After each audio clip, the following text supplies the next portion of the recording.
Thank you for clicking on this Smashy Smashy Eggman movie reviews and more bonus video. That's the second to last one I'm doing this year for new releases anyways. There's still one more movie I want to go see. Just here in Wisconsin, it is freezing cold and windy, and so I have not made the trek to the theaters to check out Babylon. I still want to check that one out. I am going to check that one out. I'm considering, I don't know, I might do a Christmas Eve, a Christmas Day movie. I also have Monday off of work, so I might spend 3 hours at the cinema then. But today I'm talking about Glass Onion, which just dropped on Netflix. Like I said, second to last movie I'm going to do this year. I'm not sure if I'm going to be doing these reviews in the next calendar year. I don't know. I'm still deciding on that. But anyways, Glass Onion, this is new to Netflix. It did have a theatrical run in very select theaters. None of them Wisconsin. Well, none of them in my area of Wisconsin. So I had to wait. I'm a huge fan of Knives Out. It's in my top 100 movies of all time. So I was excited. I was excited for a sequel. I wasn't sure what to expect, but I was excited for it. And now I've seen it. Now I know what was there to take away from Glass Onion, a Knives Out mystery. Is it as good as Knives Out? No. It's not as good. Is it bad? No, it's not bad either. It's long. It's 2 hours and 20 minutes. I feel like this could have been a really tight 2-hour movie, and it probably would have been really, really good. But the extra 20 minutes takes it from really good to just okay.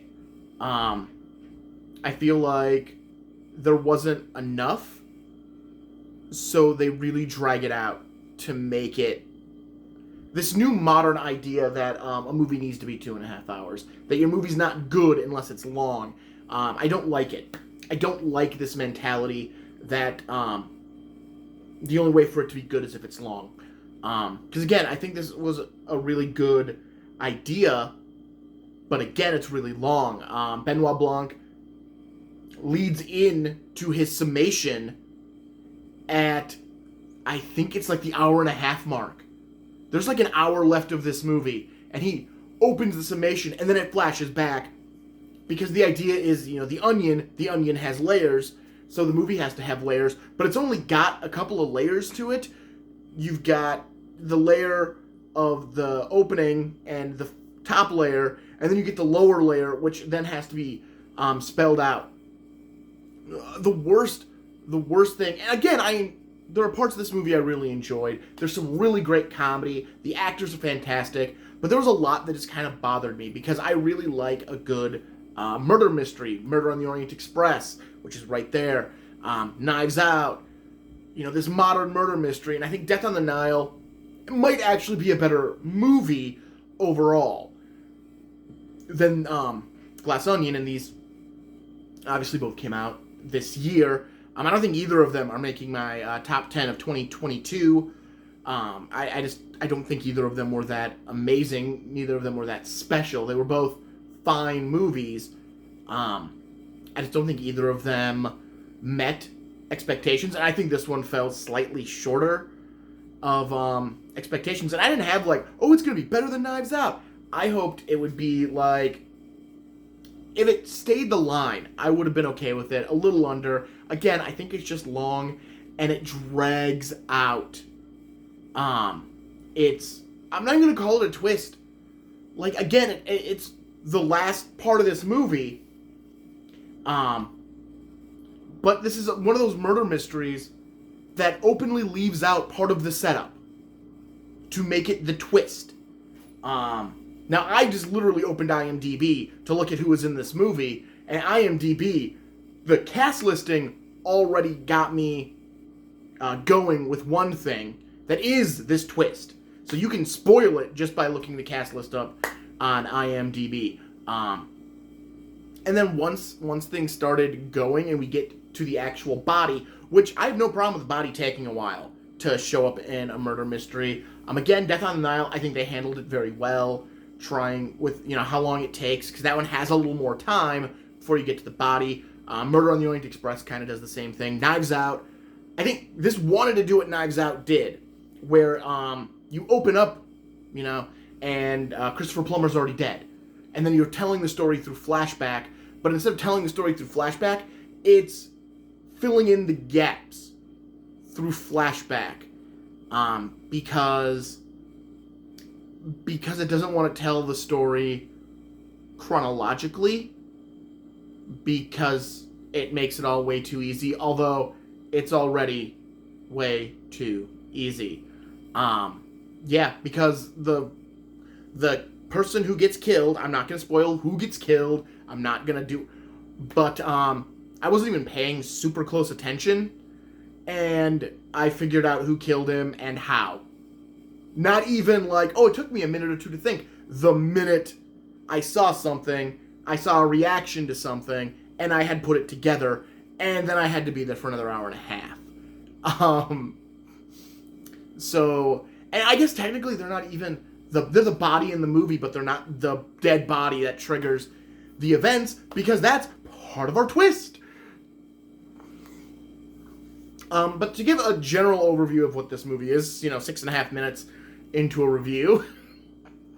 Benoit Blanc, a bunch of people receive a puzzle box from a tech tycoon who they are all friends with.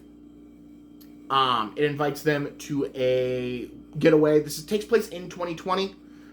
So it's, pandemic getaway. Apparently, he has something that makes everyone immune to COVID. I'm not sure. Ethan Hawke shows up and shoots something into everyone's throat before they get on the boat.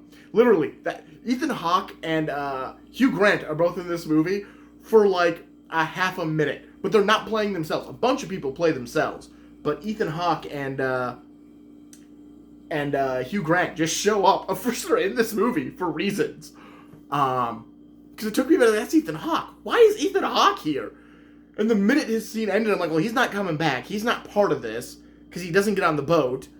So he's just Ethan Hawke.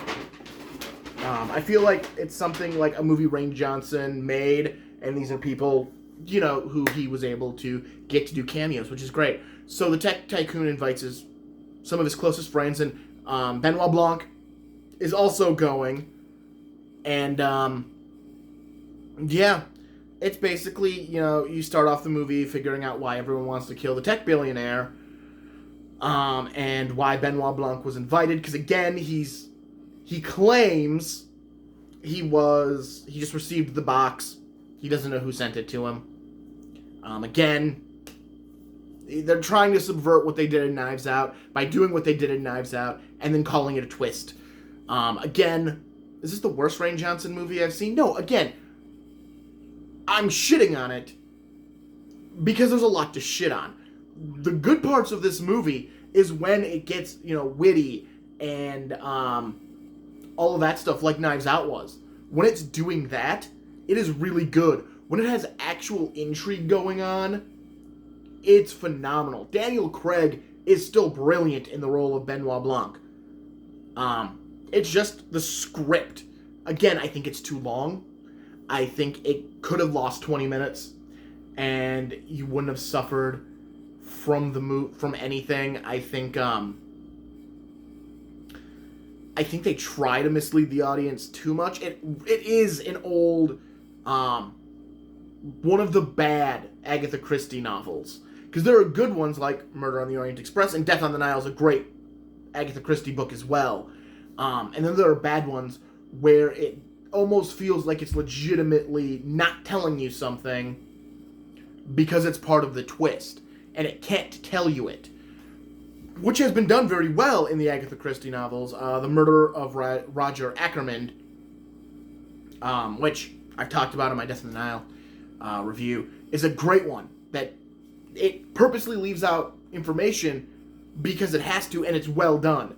This one purposely leaves out information just so the audience doesn't have all the information.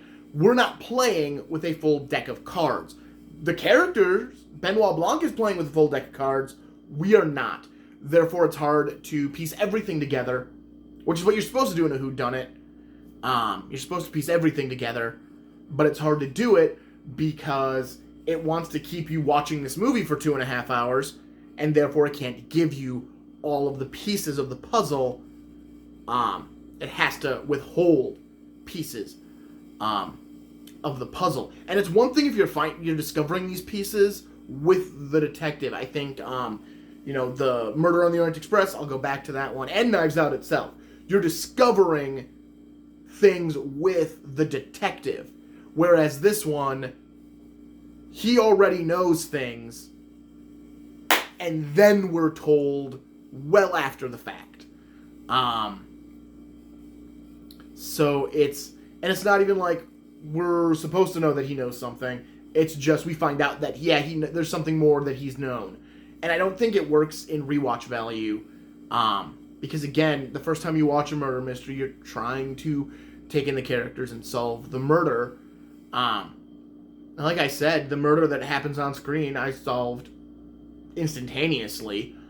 But then there are always elements that are brought up that create more. Again, if you really like Knives Out, definitely check it out. Definitely check out Glass Onion. Again, it's not a bad movie. It's kind of a run-of-the-mill. It's an average film for this year. I really like a good murder mystery, so it's easier to shit on these, whether I enjoyed it or not. Again, I think it's just a little long. I think because it's long is where all of its problems exist. I think some of the characters are almost unnecessary. One character is definitely unnecessary, which is sad because she seemed like a really good actress. And, she seemed like a really good actress, and like she might have done more in this movie, but she didn't, because she plays the assistant to one of the guests, and why their assistant came along and nobody else has a second with them, even though like one of them's married. And I don't know why this 1 second comes along, even though they were never part of this group. They are just there with the representative. So I don't quite get why they're there, but they seem like a really good actress. Like I like when she was doing stuff, it was really entertaining. It's just she didn't seem like she had anything to do. Also, for some reason, it's a private island, but we're told straight out that there is a guest on the island and to ignore them. And I'm going to tell you right now, when you go into this movie, just accept it. When Edward Norton tells you to ignore them, they're not part of this, he is 100% telling the truth. There's a random person staying on the island that has nothing to do with anything. I think he shows up like 5 times throughout the movie, and again, he doesn't do anything. On a scale of 1 to 10, give it a 6. Again, it's a perfectly entertaining movie. It's just, I was hoping for slightly better. Like, I was hoping, if Knives Out is a 9, I was hoping for a 7.5, is what I was hoping for in the drop-off. And, I feel like Murder on the Orient Express, Death on the Nile did a very similar thing. Murder on the Orient Express for me is a 10. I feel like Death on the Nile dropped to a 7, maybe a little lower, maybe a 6. They might both be 6s. They might both be 6s in hindsight. But again, it's a fine movie. If you like Knives Out, go ahead, watch Glass Onion. If you didn't like Knives Out, don't watch Glass Onion. No, it's a pretty straightforward one. So yeah, that's all I got to say on it. That's my review of Glass Onion. Like I said, I should be back one more time before the end of the year with a review for Babylon, because that looks interesting, and I want to go see it. Again, I just haven't had the opportunity to check it out yet. So, yeah, like, comment, subscribe, do all that stuff. And I will talk to you later. And the second week of January will be my top 10 of 2022. Yeah, I think Babylon, I don't know. I honestly don't know how well that movie can do. Like, I don't know what that movie needs to be to make my top 10. It just looks interesting and I want to see it.